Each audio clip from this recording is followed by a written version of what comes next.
Hi, welcome to this C-Suite Conversations. I've got a very good buddy of mine, Caspian Paget, who is the senior financial coach, one of the senior financial coaches at Hatch. They help people kind of manage their money, that kind of thing. And in this time of furloughing, of unemployment in marketplaces, I thought it'd be really good to have someone to kind of talk through and share some of their top tips, how to look after your money, how to be wise with it during this time of uncertainty. So Caspian's got 10 top tips for us today. I'm going to pass it over to you, and then we'll maybe wrap up with a couple of questions at the end. Thank you so much, Caspian. Over to you. Cool. Thanks, Dave. 10 things that you can be doing now, which will either immediately benefit you or they're going to benefit you later. And actually, some of them will do both. So all the more reason for doing those. So it's a tough time out there for a lot of people. Obviously, the whole furloughing situation has made it easier in the sense that people aren't going to be laid off completely in a lot of cases. But if you're used to a fairly high monthly income, and then suddenly you've dropped down to 2,500, given that's the limit, you can be, if your fixed costs are quite high, in a slightly, well, to put it mildly, tricky situation. So now, hopefully, with a little bit more time on your hands, given that we can't do a lot of the stuff that we normally would, this is a great time to actually get on top of your finances in really all areas. So the first thing that you can be doing is getting on top of your specifically monthly finances. People might refer to it as sort of budgeting, but clarity and visibility with what's going on with your monthly finances is so key. So if you've never done this before, or you did it a while ago, now is the time to do what's called a spending review. You might hear people refer to something called zero-based budgeting. A lot of businesses do this. They basically take account of every single penny that is being spent. And that's a great thing to do for your own finances. So I usually recommend with clients that they do at least 3 months worth of spending for this, ideally more, because you'll get more accurate figures. But you take that spending data. So this is historic data. So I would say right now, January, February is probably fine. March is probably going to be a bit skewed now, because the second half of March, we're not going to have been, leading our normal lives. So maybe you take a month. But probably don't pick December, because that's a bit of a weird one, but pick November or September, October, whatever.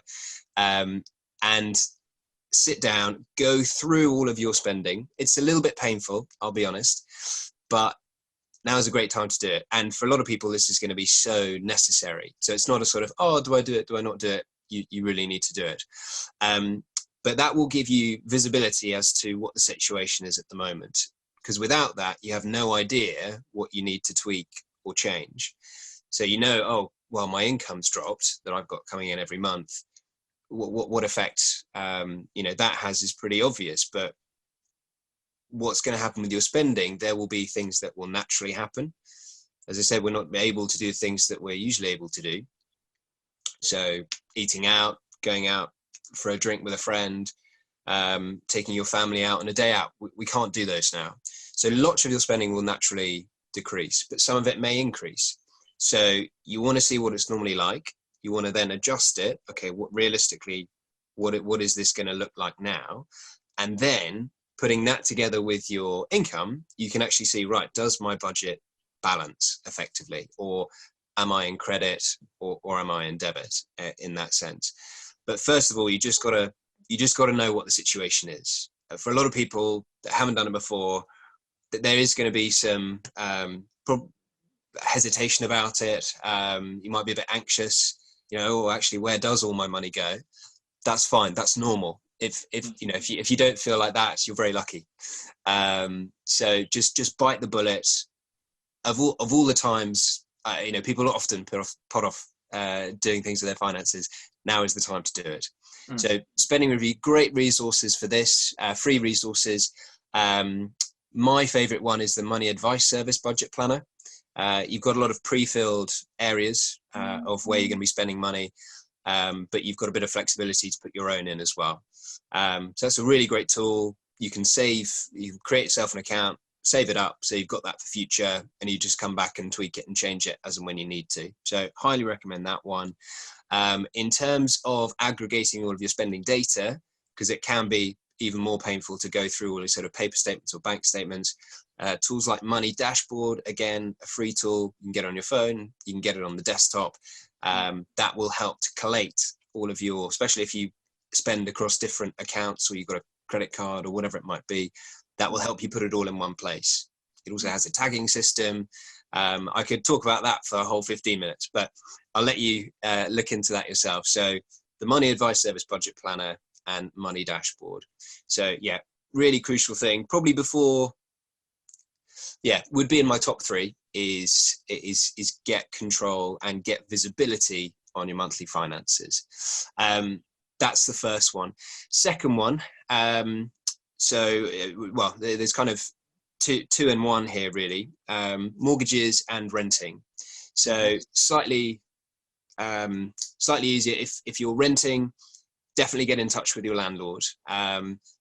If you can, carry on paying your rent, because ultimately you will have to, like the government have said, fine, you can't get evicted at the moment, but they've also been really vague on what they've said afterwards. Oh, well, then after, just work it out with your landlord, how you're going to do it. It's like, well, if you can, still pay your rent, make changes elsewhere if possible. But if it's not possible, talk to your landlord as soon as possible if you haven't done already, and work something out that makes sense. I know of people that have already spoken to their landlords and managed to sort out things that work for both parties. There's definitely something there. If you do have a mortgage though, you may well have heard already about mortgage holidays, and the vast majority of companies, of lenders, have sort of put out the information of what they're doing. A really good place to go for that is mortgageholiday.co.uk, just so you can find out what your options are, and how to apply for a mortgage holiday if that's the right thing for you. So yeah, mortgageholiday.co.uk, good resource for that. Again, if you can continue paying off your mortgage, it makes sense to do that. It's not that, you get a free 3 months. You are still ultimately going to have to pay that back. And if you can, if you've not really been affected too much, makes sense to carry on doing that. But if you really need to, because for some people their mortgage is quite high, it's one of their big fixed costs, if not their biggest, that can be a way to ease the pressure over the next few months.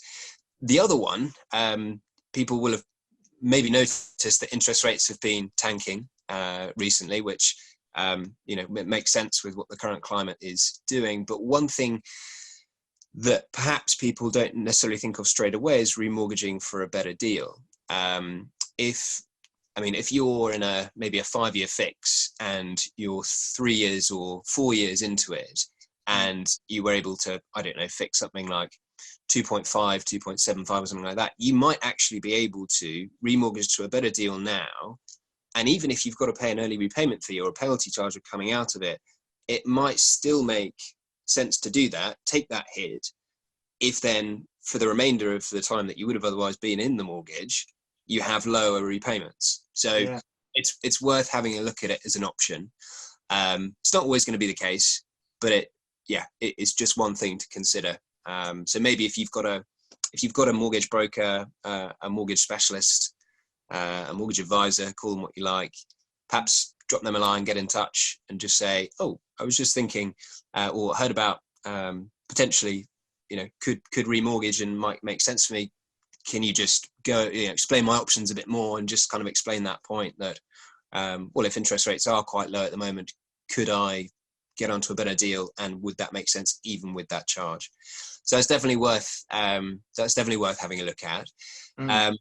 The next one, if you've already got some protection in place, and by protection I mean kinds of insurance, so life cover, income protection, critical illness cover, these sorts of things.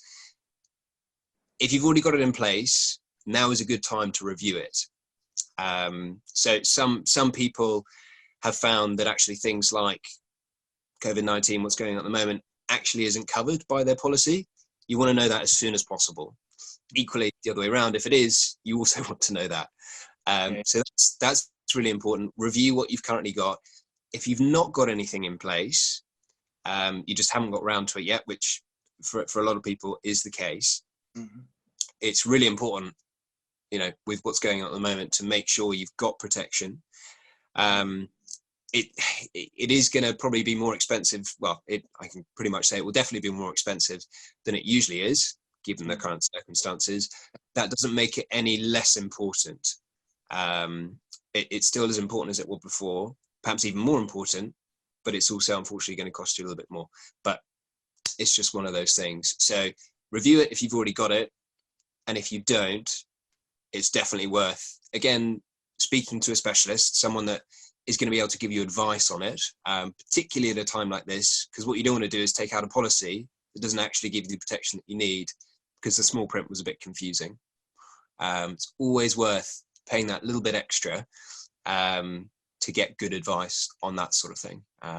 You don't want to be one of those horror stories where someone took something out and then went to make a claim, and actually the company said, "Oh, sorry, you're not actually covered for that," when you thought you were.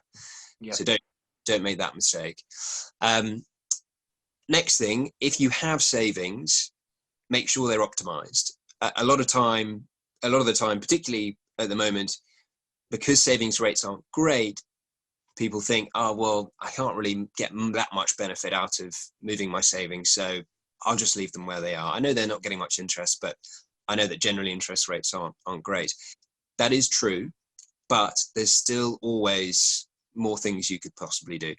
If you're not getting 1.3% on any of your savings at the moment, or on all of your savings, ditch what you've currently got, because the best easy access account will give you 1.3%. So that's, no thrills, but I often come across people, "Oh, okay, well, what do your savings look like at the moment? How much interest are you getting?" "Oh, 0.5, something like that." If you got a couple of £1,000, 1.3 compared to the 0.5, it's not that much of a difference in terms of the interest you get. If you've got £40,000 in savings, that's worth moving them. I'd say it always is, because why not? If it's going to make you better off, it's so easy to do this these days. Even switching current accounts. Often you'll get, it's not the case at the moment, but often you'll be able to get sort of switching bonuses, which you can sort of treat as interest if you like, but you get them straight away. But I think, there's only one current account at the moment that's giving you any kind of interest that's noteworthy. It only gives you it on a certain amount. It's nationwide. But apart from that, it's things like easy access savers for your emergency fund. That's really important. As a minimum, you kind of want to look at about 3 months worth of income for that. But that needs to be instantly, really easily accessible. Beyond that, for whatever you need to keep in cash, you want to make sure that you're getting as much as possible. Fixed savers will perhaps give you a little bit more than the easy access. At the moment, not a huge amount, so it's kind of a trade-off between, do I lock it up for a year, or do I what do I value more, flexibility or a little bit more interest on my savings? Again, it's probably dictated by how much you've got there, because if it's a lesser amount, so then obviously the interest you're getting is less, I would usually say take the flexibility. At the end of the day, we keep savings in cash for that reason. We don't keep them in cash to grow them. Most people won't beat inflation with what they're doing with the cash savings. That's where you're investing. That's where you're paying into your pension to really make your money work harder for you. Accessibility and security is, emergency fund, things that you need money for over really up to a 5-year period. That's why you're keeping things in cash. So accessibility is, I would say, is high on the list. But yeah, get what you can. So it's definitely worth reviewing those.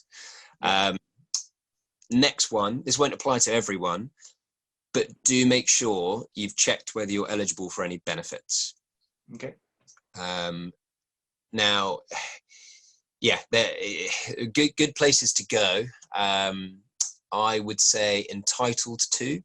So if you Google entitled to, that's a good one, just for seeing what benefits you might be able to receive. But yeah, it's not as simple as you might think. I forget the name of the chap. Maybe we can put it in the notes. I think he was on Martin Lewis's show the other day, or at least doing something with Martin Lewis about. It's actually really important, the order which you sometimes take benefits. So it's not just you need to do that, but actually take this first, then that, because otherwise, if you do them in the wrong order, you might then not be eligible for one. It sounds a bit strange. And it's like, why does that need to be the case? But it is. So it's important. So work out, okay, what am I actually eligible for? As I say, entitled to is a good one for that. And then also look into, is there a way that I need to be doing this to make sure that I'm getting the full benefit here? I mean, if you've got savings, then you may not be entitled to any benefits at all. And if you're still getting a reasonable income each month, then you're probably not. But if things have sort of completely dried up, and I suppose you're one of those really unfortunate people where the government is yet to make their legislation, incorporate you and everyone else that does, business in the same way. And I know of a few people where this is the case. Then it might be that for a few weeks while the government sorts that out, you need to make sure that you're, taking advantage of this. So that is definitely one thing to do there. Check your benefits, or what you could be entitled to. Next one, if you are if you are in a position where you have been investing, you have been paying into a pension, biggest thing that you need to not do at the moment is panic. Could be easier said than done.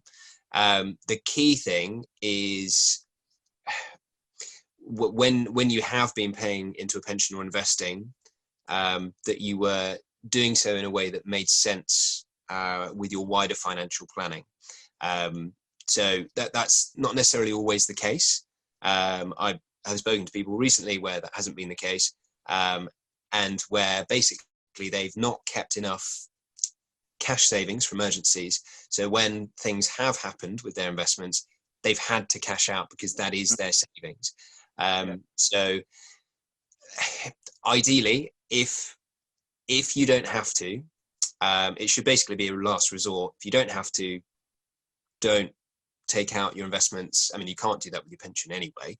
You can't take the money out of your pension, but with investments particularly, don't take them out at this stage, because if you do that, you are then realizing the loss that you've seen over the last few weeks. I did an experiment recently. I didn't realize it would quite be so I did an experiment to compare a normal stocks and shares ISA with an ethical one. I've been thinking a while about going the ethical route for a number of different reasons. I won't bore you with those now. But I just invested a nominal amount of £400. I did so about 5 weeks ago. So as you can imagine, in terms of timing the market, I probably couldn't have timed it any worse. But I don't really believe that anyone can actually time the market. And I take much more the approach of time in the market. So I'm not bothered. I mean, it's a nominal amount. I can afford to lose it in the short term, which is the key thing about investing. When you invest, you need to have the mindset that something like this is going to happen at some point. But with my pension, for example, if I'm working for another 30 years, I'm probably going to see at least another 2 or 3, times like this happen, if not more. Who knows? But the last time it happened was 2008. Before that, at the beginning of the millennium. So they're pretty regular. You need to expect these things. So I think it's worth thinking now. Okay, I need to not panic. But also, if perhaps you've not invested yet, maybe with what's going on at the moment, is you're thinking, oh, actually investing is really risky, isn't it? And I know a lot of people they're losing a lot of money at the moment. And maybe that's true, but don't let events like this put you off from investing. If you're paying into a pension, you're already investing. That's just the wrapper that you're investing into. But it's a big way if you're looking at a sort of five years all the way until retirement. That's for some people, that's a big time frame. That's how you really grow your money. As I said earlier, you can't really do that with cash savings. So don't let something like this put you off. You just need to make sure that when you do invest, you're doing it at the right time for you. So I don't mean time the market. I mean doing it, at the right time for you personally, which is not the same for everyone by any means. And also that it fits with your wider financial planning goals, ambitions for the future. That's so important. Don't kind of follow what everyone else is doing. For the majority of people, that's going to be wrong for you, because you have different priorities, you have different values, you have things that are important to you that aren't important to them. So yeah, that's a really key one. Don't let this time sort of put you off. But make sure that if you are investing in future and you've not done it already, that you do so with a sound plan, and you make sure that you've done some financial planning, so it makes sense for you to invest at that particular time, and makes sense with your wider goals as well. The last one, well, actually the last two, I'll come on to financial planning in a bit, but the penultimate one, debt. So credit cards, loans. I've talked about mortgages already. Different kind of debt, really. I guess really with these, if you already have any credit cards or loans are kind of set. So you need to sort of, I guess, worry about those less. Credit cards, if particularly you are paying a high interest rate at the moment. Now, what I'm saying now is not giving anyone debt advice. We have to be really clear on that. Only certain people can and are qualified to do that.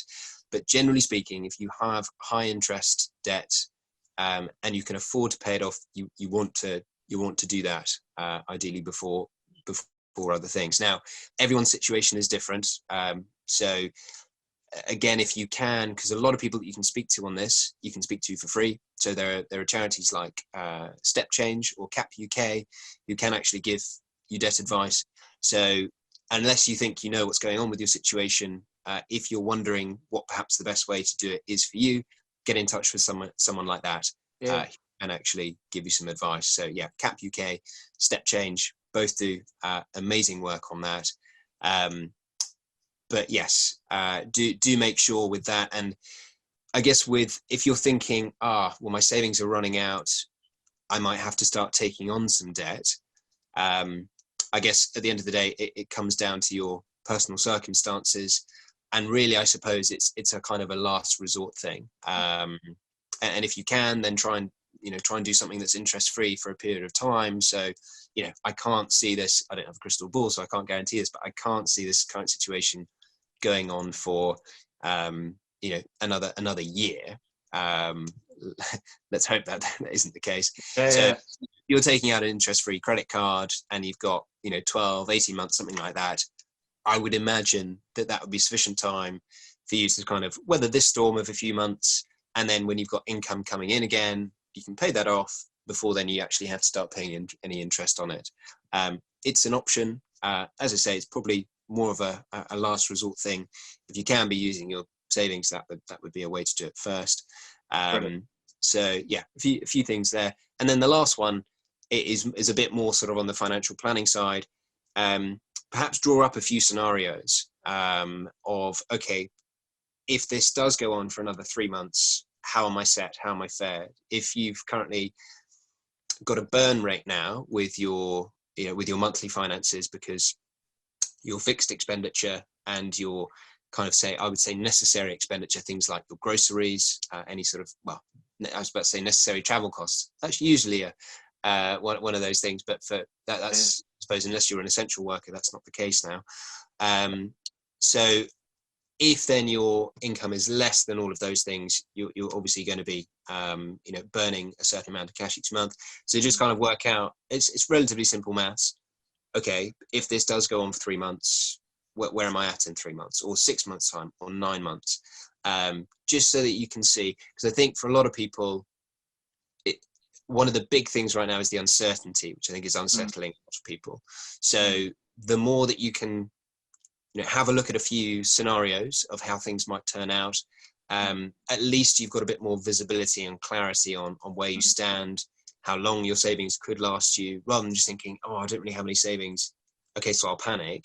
Just kind of take a step back, have a look at everything, and see, actually what potential scenarios could lead to. I think for the vast majority of people, that will be hopefully a calming exercise. Certainly has been so far with people I've done it with. So I'd say it's a good thing to do. And also, just take the time, if you do have some more time on your hands now, because there's not so much work going on, have a really good think about your goals, your plans, your ambitions. If you've not really done so before, work out what is really important to me in life. Do my monthly finances reflect that? Do where I'm allocating my money, for my more sort of future benefit savings, 10, 15, 20, 30 years down the line, does that reflect my priority? If it doesn't, you want to have a good think and actually tweak things so that it does. So it's a good time to do that. But if you've never done that before, please take the opportunity to do it. It's really important, because you will get a lot more out of your finances if you have a clearer plan of where you'd like to go.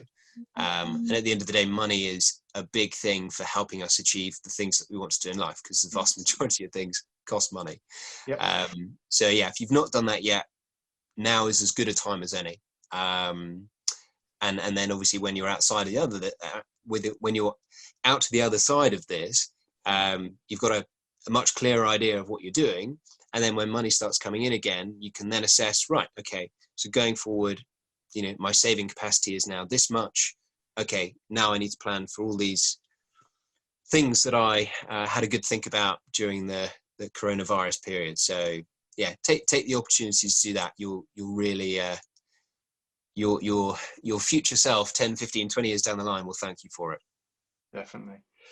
Caspian, thank you so much. All the questions I just jotted down that I might ask, you've actually answered all of them as we've gone along. And hopefully, as you said, this period of uncertainty and trickiness in markets and people stressing out, personal finances and stuff. Hopefully you've given some amazing tips there, things that I hadn't even thought of. That's absolutely brilliant. I've certainly got a long list of things to do from the back of this, and I'm sure others will too.